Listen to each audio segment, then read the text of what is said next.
नमस्कार, मैं अनूप द्विवेदी आप सबका अपने YouTube channel RCI the study point में स्वागत करते हैं। आज का प्रकरण है रासो साहित्य।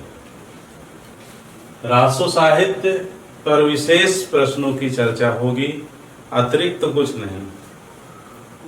और इस बात की प्रबल संभावना रहेगी कि एक प्रश्न आपके प्रश्न पत्र में अवश्य मिलेगा। तो आइए विलंब न करते हुए सीधे हम आपको प्रश्नों से जोड़ते हैं और मुख्य मुख्य बिंदुओं से आपको अवगत कराते हैं।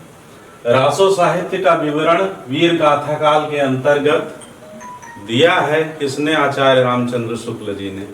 तो यहाँ से एक पॉइंट और आपका क्लियर हुआ कि आचार्य रामचंद्र शुक्ल ने वीर गाथा काल कहा है। आदिकाल को वीर गाथा काल रामचंद्र शुक्ल ने कहा है। आदिकाल किसने कहा? हजारी प्रसाद द्विवेदी ने। खैर वो आदिकाल के अनेक नामों का वीडियो है, आप वहां से देख सकते हैं ट्रिक के साथ। फिर रासो साहित्य का प्राचीनतम ग्रंथ है। पूछा जाता है प्रश्न कि रासो साहित्य का प्राचीनतम ग्रंथ कौन सा है? तो बीसल देव रासो। ठीक है।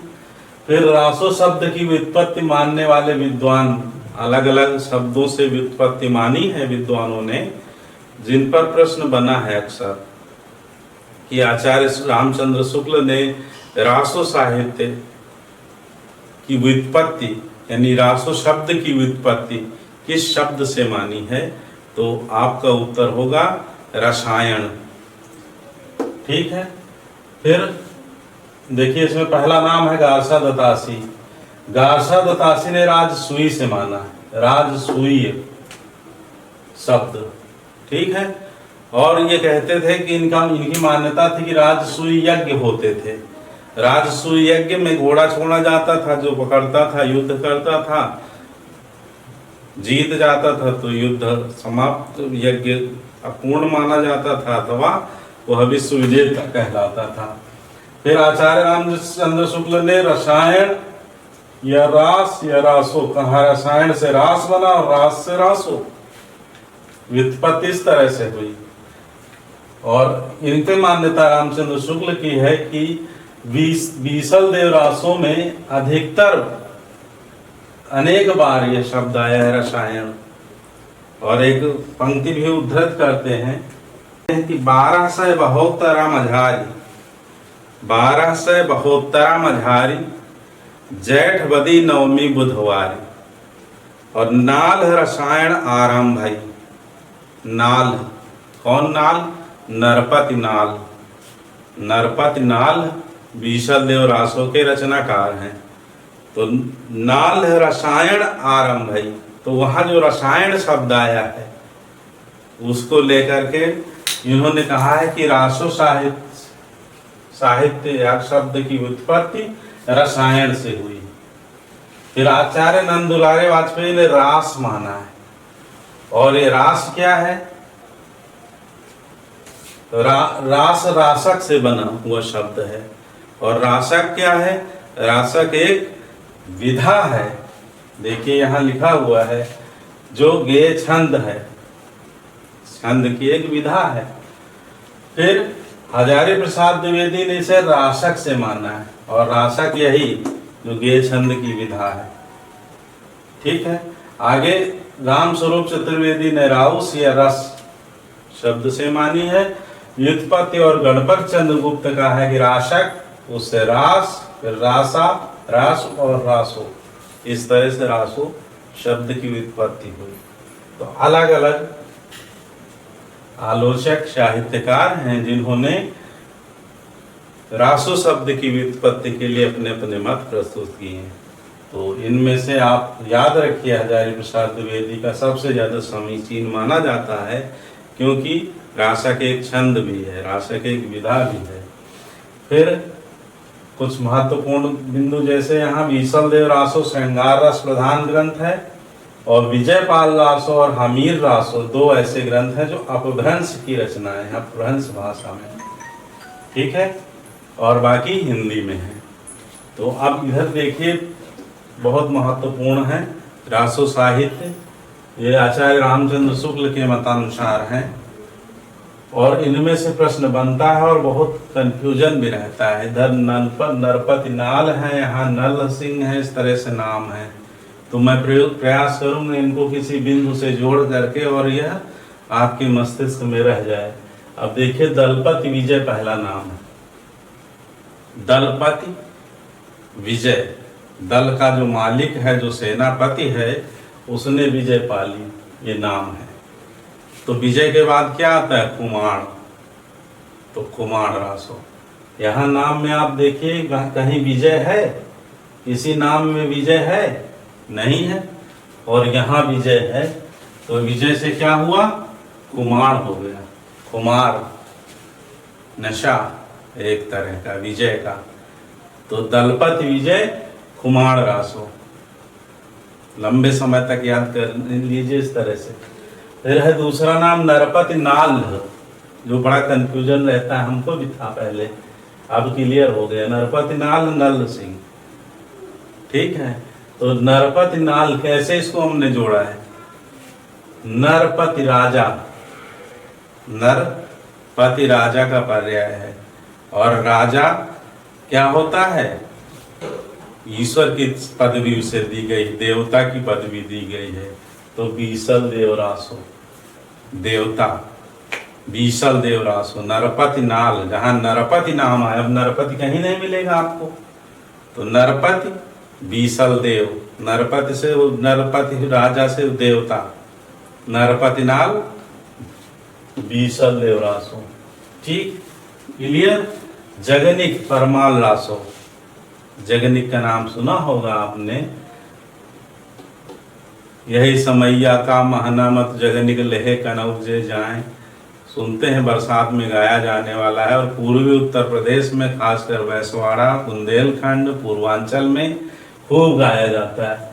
और यह आल्हा उदल, दो वीरों की कथा है, आप सबने सुना होगा, लल्लू वाजपेयी का आल्हा। तो परमाल रासो इसका दूसरा नाम। आल्ह खंड भी है, यह रचना जगनिक की है। अब कभी कभी इसमें से प्रश्न पूछ लिया जाता है, एक पंक्ति पूछ ली जाती, 12 बरस ले कुकुर जिए। तो ये पंक्तियां पूछ ली जाती हैं कि 12 बरस ले कुकुर जीवे और 13 ले जिए सियार, और बरस 18 छत्री जीवे, आगे जीवन को धिक्कार। यह पंक्ति किस रचना की है? तो यह रचना परमाल रासो यानी आलखंड, आल्हा की ही है, ठीक है। जगनिक याद रहेगा, बहुत प्यारा सा नाम है जगनिक, परमाल रासो आलखंड, बहुत आसान सा नाम है जगनिक,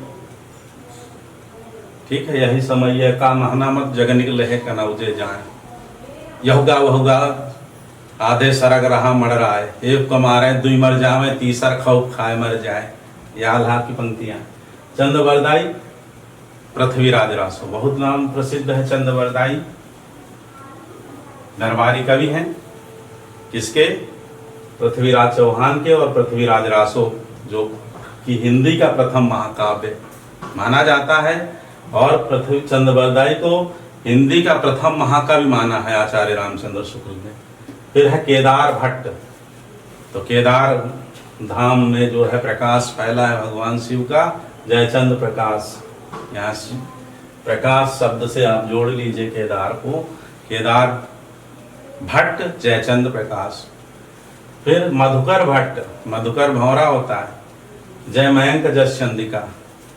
तो चांदनी रात चंद्रिका में भौरा गुनगुन कर रहा है फूलों पर चमेली की। यद्यपि रात में पान नहीं करता पराग का, लेकिन कैसे आप याद रखें, जैसे भी आपको याद रह जाए। मधुकर भट्ट जय मयंक जस चंद्रिका, जय मयंक जस चंद्रिका मधुकर भट्ट। फिर सारंगधर हठी हमीर, आपने नाम सुना होगा, यहाँ हमीर रासो है, सारंगधर की रचना। सारंग धनुष धारण करने वाले, जिमी अमोघ रघुपति करवाना, यही भांत चले हनुमाना। तो सारंगधर राम जी हैं। हमीर रास, हमीर हठ तो अमोघ बाण, और यहाँ हमीर हठ हमीर रासो, सारंगधर हमीर रासो, सारंगधर हमीर रासो। आपको जैसे भी याद हो, मेरी तो ये ट्रिक है। फिर नल सिंह विजयपाल रासो, लेकिन नाल वहाँ आ चुका बीसल देव रासो, यहाँ नल सिंह है।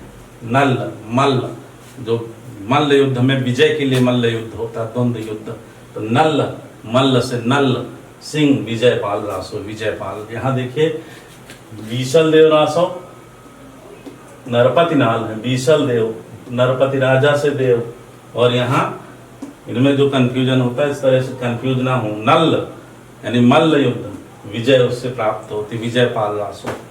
यहाँ केवल नाम है दलपति विजय और यहाँ रचना है विजयपाल रासो। यहाँ दलपति विजय, विजय का कुमार, और यहाँ नल सिंह विजयपाल रासो। याद रहेगा। आगे बढ़ते हैं। श्रीधर रणमल छन्न, ये याद रखिए बिना ट्रिक के भी, हमारे पास तो है लेकिन आप अपने हिसाब से बना लीजिए। परमाल रासों में आल्हा उदल नामक 2 सरदारों की वीरता का वर्णन, इसकी चर्चा कर चुके हैं।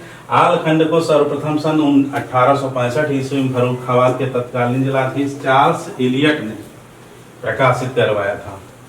Charles Elliot. अब आइए चंद बरदाई से संबंधित जो मुख्य बिंदु हैं उन पर चर्चा कर लेते हैं, क्योंकि बहुत महत्वपूर्ण चंद बरदाई की पृथ्वीराज रासो, इस पे प्रश्न बनते हैं। किसने प्रमाणिक माना है, किसने अर्ध प्रमाणिक माना है, किसने अप्रामाणिक माना है। तो आइए इसके प्रमुख बिंदु देखते हैं। कितने समय या सर्ग हैं इसमें, चलिए आइए पृथ्वीराज रासो से संबंधित मुख्य बिंदु देखते हैं। आचार्य शुक्ल के अनुसार चंद बरदाई हिंदी के प्रथम महाकवि माने जाते हैं और इनका ग्रंथ महाकाव्य पृथ्वीराज रासो हिंदी का प्रथम महाकाव्य माना जाता है।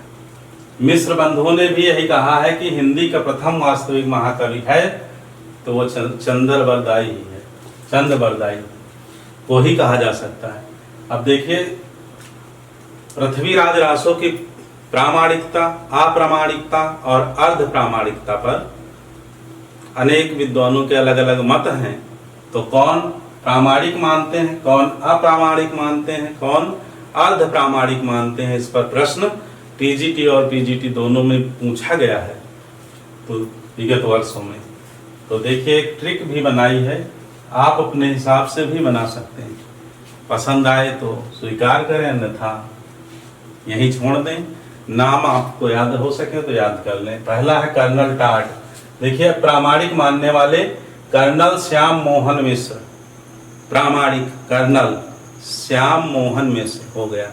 एक नाम के रूप में याद कर सकते हैं, कर्नल श्याम मोहन मिश्र। कर्नल टाट, श्याम सुंदर दास, मोहनलाल विष्णुलाल पांड्या और मिश्र बंधु। अब मिश्र बंधु पर भी प्रश्न पूछा गया है विगत वर्षों में कि कौन थे 3 लोग, तो आप याद रखिए मिश्र बंधु में थे पहले गणेश बिहारी, श्याम और सुखदेव। आगे बिहारी मिश्र लगाते जाइए, गणेश बिहारी मिश्र, श्याम बिहारी मिश्र, सुखदेव बिहारी मिश्र। चौथा ऑप्शन दे दिया जाता है कृष्ण बिहारी मिश्र। तो कृष्ण बिहारी मिश्र भी हिंदी के विद्वान रहे हैं, लेखक रहे हैं, लेकिन ये तीनों मिश्र बंधु के अंतर्गत आते हैं, वे इनसे हट करके हैं कृष्ण बिहारी मिश्र। तो देखिए प्रामाणिक मानने वाले कर्नल श्याम मोहन मिश्र, याद रहेगा एक नाम है कर्नल श्याम, कर्नल टाट, श्याम सुंदर दास, मोहनलाल विष्णुलाल पांड्या और मिश्र बंधु। आगे बढ़ते हैं। अप्रामाणिक मानने वाले, अप्रामाणिक मानने वालों के लिए ट्रिक बनी है कि किसने किसने पृथ्वीराज रासो को अप्रामाणिक माना है। तो इसके लिए ट्रिक है, अगर आपको अच्छे लगे तो इसे भी स्वीकार करें, अन्यथा तो पढ़े रहने दे, नाम ही याद कर लें। कवि ने बुआ गौरी देवी को दान दिया, कवि ने बुआ गौरी देवी को दान दिया। तो कवि से आता है कविराज श्यामल दास, ने को आप छोड़ दीजिए, पहला नाम हो गया कवि, कवि से कविराज श्यामल दास। बू दूसरा नाम हो गया यहाँ बूलहर। आ तीसरा नाम हो गया आचार्य रामचंद्र शुक्ल। गौरी, गौरी शंकर हीराचंद ओझा। देवी, गौरी हो गया चौथा, देवी पांचवा, देवी प्रसाद को छोड़ दीजिए। और दान यानी मुरारी दान, मुरारी दान छठा नाम, देवी प्रसाद। देवी हो गया, और छठवां मुरारी दान, दिया को छोड़ दीजिए। तो कवि ने बुआ गौरी देवी को दान दिया, बुआ को दान देना चाहिए। तो आप ये अप्रामाणिक जो मानने वाले हैं विद्वान आलोचक, उनके नाम है। आगे बढ़ते हैं। अर्ध प्रामाणिक मानने वाले, कितने लोगों ने अर्ध प्रामाणिक माना है? तो अर्ध प्रामाणिक के लिए याद रखिए ट्रिक, 10 मुंह, 10 मुंह, दशानन नहीं, 10 मुंह। 10 से दशरथ ओझा, डॉक्टर लगा दीजिए, डॉक्टर दशरथ ओझा। सु से सुनीत कुमार चटर्जी, यानी डॉक्टर, इसमें डॉक्टर सुनीत कुमार चटर्जी। मुंह से मुनि जिन विजय, और हा से हजारी प्रसाद द्विवेदी। तो इस तरह से आप ट्रिक से याद रख सकते हैं अर्ध प्रामाणिक। बड़ा कंफ्यूजन होता है किसने प्रामाणिक मानना है। तो प्रामाणिक के लिए क्या है सूत्र, ये देखिए, कर्नल श्याम मोहन मिश्र, कवि ने बुआ गौरी देवी को दान दिया, और 10 मुंह अर्ध प्रामाणिक। 10 मुंह, 10 मुंह बातें होंगी, अर्ध प्रामाणिक होंगी। 10 मुंह अर्ध प्रामाणिक, 10 मुंह अर्ध प्रामाणिक। कर्नल श्याम मोहन मिश्र प्रामाणिक, कर्नल लगा है प्रामाणिक, सेना का आदमी। कर्नल श्याम मोहन मिश्र प्रामाणिक, ठीक है। दान दिया, ये प्रामाणिक नहीं है, अप्रामाणिक, किसी ने देखा नहीं। कवि ने बुआ गौरी देवी को दान दिया, किसी ने नहीं देखा, दान चुपके से दे, दान गुप्त होता है, अप्रामाणिक, अप्रामाणिक, ठीक है। ऐसे आप ट्रिक से याद रख सकते हैं। 10 मुंह, 10 मुंह की बातें अर्ध प्रामाणिक मानी जाती हैं, पूरी प्रामाणिक होंगी नहीं। 10 मुंह से जहाँ बातें हो रही, तो दशरथ ओझा, मुनिजिन विजय, सुनीत कुमार चटर्जी, हजारी प्रसाद द्विवेदी, 4 नाम। आगे बढ़िए। पृथ्वीराज रासो वीर रस प्रधान ग्रंथ है। कैसा ग्रंथ है, पूछा गया प्रश्न। तो वीर रस प्रधान ग्रंथ है, और इसमें पूछा जाता है कितने समय या सर्ग हैं। तो इसका जो बृहद संस्करण है, बृहद संस्करण याद रखिए, उसमें 69 समय, 69 समय या सर्ग हैं। सर्ग को यहाँ समय लिखा गया है, जैसे श्री रामचरित मानस में कांड कहा गया है। और इसमें 68 छंदों का प्रयोग किया है पृथ्वीराज रासों में। किसने? चंद्रबरदाई ने। 68 छंदों का प्रयोग, 68, 69 याद रखिए, कंफ्यूज मत हो जाना, ठीक है। महाकाव्य है तो सर्ग बड़े 69 और छंद 68। चंद्रबरदाई ने 56 छंद को, चंद्रबरदाई को 56 छंद का विशेषज्ञ माना जाता है। आगे आचार्य हजारी प्रसाद द्विवेदी ने पृथ्वीराज रासों को सुख, तो देखिए याद रखिए, सुख सुखी संवाद, सुख तोता होता है और सुखी स्त्रीलिंग हो गई, तो दोनों के संवाद के रूप में इसे माना। हजारी प्रसाद याद रखिए, आचार्य रामचंद्र शुक्ल लगा देते हैं कंफ्यूजन में, नंदुलारे वाजपेयी लगा देते हैं, लेकिन हजारी प्रसाद द्विवेदी ने इसे माना है। हजारी प्रसाद द्विवेदी याद रखिए, महत्वपूर्ण बिंदु है। फिर कैमास वध पूछा जाता है, कैमास वध किसमें है? तो कैमास वध महाभारत में, पृथ्वीराज रासों में, या फिर आलखंड में। तो आप याद रखिए, कैमास वध पृथ्वीराज रासों का एक महत्वपूर्ण समय है, सर्ग वही समय जो कहा गया है। पृथ्वीराज रासों को चंद्रबरदाई के पुत्र जल्हड़ ने पूर्ण किया। पृथ्वीराज रासो पृथ्वीराज चौहान के मदद के लिए चंद्रबरदाई चल दिए, और वहां अंगुल अष्ट प्रमाण ताचर मत चूको चौहान, 4 बास 20 गज अंगुल अष्ट प्रमाण। तो पृथ्वीराज रासों को चंद्रबरदाई के पुत्र जल्हड़ ने पूर्ण किया। पृथ्वीराज चौहान को काबुल कांधार ले गया था मोहम्मद गोरी, और वहाँ जो है उनकी सहायता के लिए, उनकी हेल्प के लिए, मदद के लिए तो चंद्रबरदाई जाते हैं पृथ्वीराज रासो अपूर्ण अधूरा छोड़ करके। तो इसे पूरा किया उनके पुत्र जल्हड़ ने, और वहाँ जब गए तो पृथ्वीराज चौहान शब्द वेदी बाण मारते थे, आपको पता होगा कहानी। और वहाँ दोहा पढ़ते हैं, 4 हाथ 24 गज अंगुल अष्ट प्रमाण, ता ऊपर सुल्तान है मत चूको चौहान। और इस तरह से इतने प्रामाणिकता के साथ और शब्द वेदी बाण, उसने कहा वाह सुल्तान ने, मोहम्मद गोरी ने, और पृथ्वीराज का बाण छूट गया। और फिर आपस में एक दूसरे को मार करके, किसी मुगल के हाथ नहीं मरे पृथ्वीराज चौहान। पृथ्वीराज चौहान ने कहा पहले तुम मुझे मारो, मैं तुम्हें मारूंगा, तुम मर जाओगे। तो पृथ्वीराज चौहान को पहले चंद्रवरदाई ने मारा, और उसके बाद पृथ्वीराज चौहान ने चंद्रवरदाई को आपस में एक दूसरे को मारकर जीवन लीला समाप्त कर दी, और किसी मुगल के हाथ नहीं मरे। तो जल्हड़ इनके पुत्र हैं। इनके संबंध में कहा गया पुस्तक जल्हड़ हथ दय, पुस्तक